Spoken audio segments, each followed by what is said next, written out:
Hello guys, high welcome to our channel. This is Anuradha. So ఇవాల్టి మన medical term ఏంటి అంటే హెపాటిక్ ఎన్సెఫలోపతి.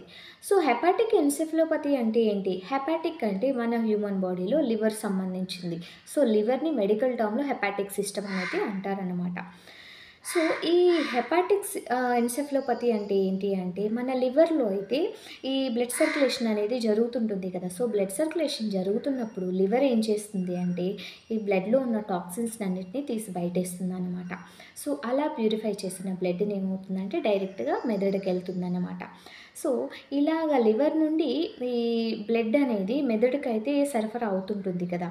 సో ఈ మధ్యలో ఏదైనా లివర్కి ఏమన్నా ఇబ్బంది జరిగి లివరు అలాగే టాక్సిన్స్ బ్లడ్ పంపించగలిగితే దాన్ని బ్రెయిన్ తీసుకోలేదన్నమాట. సో బ్రెయిన్ అట్లా టాక్సిన్ బ్లడ్ తీసుకున్నప్పుడు ఏమవుతుందంటే బ్రెయిన్ ఇన్ఫెక్షన్ కానీ డెత్ కానీ అవుతుందన్నమాట.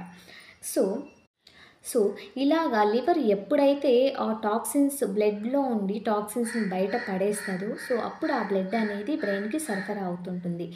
లేదు అంటే ఇప్పుడు లివర్ ఉంది, ఏమైనా ఇన్ఫెక్షన్ అయింది, లేదంటే ఏమైనా యాక్సిడెంట్ అయ్యి లివర్ డ్యామేజ్ అయింది, లేదంటే లివర్ సిరోసిస్ వచ్చింది, లివర్ ఏమైనా ఉబ్బిపోయింది.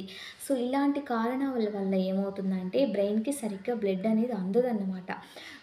బ్రెయిన్కి సరిగ్గా బ్లడ్ అందదు.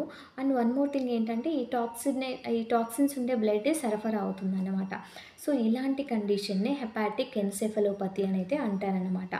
సో ఈ లివర్ ప్రాబ్లం వల్ల, లివర్ ఇబ్బందుల వల్ల ఈ బ్లడ్ అనేది బ్రెయిన్కి అనేది సరఫరా సఫిషియెంట్గా రీచ్ అవ్వదన్నమాట. సో ఆ కండిషన్ని హెపాటిక్ ఎన్సెఫలోపతి అని అయితే అంటారనమాట. So thank you guys.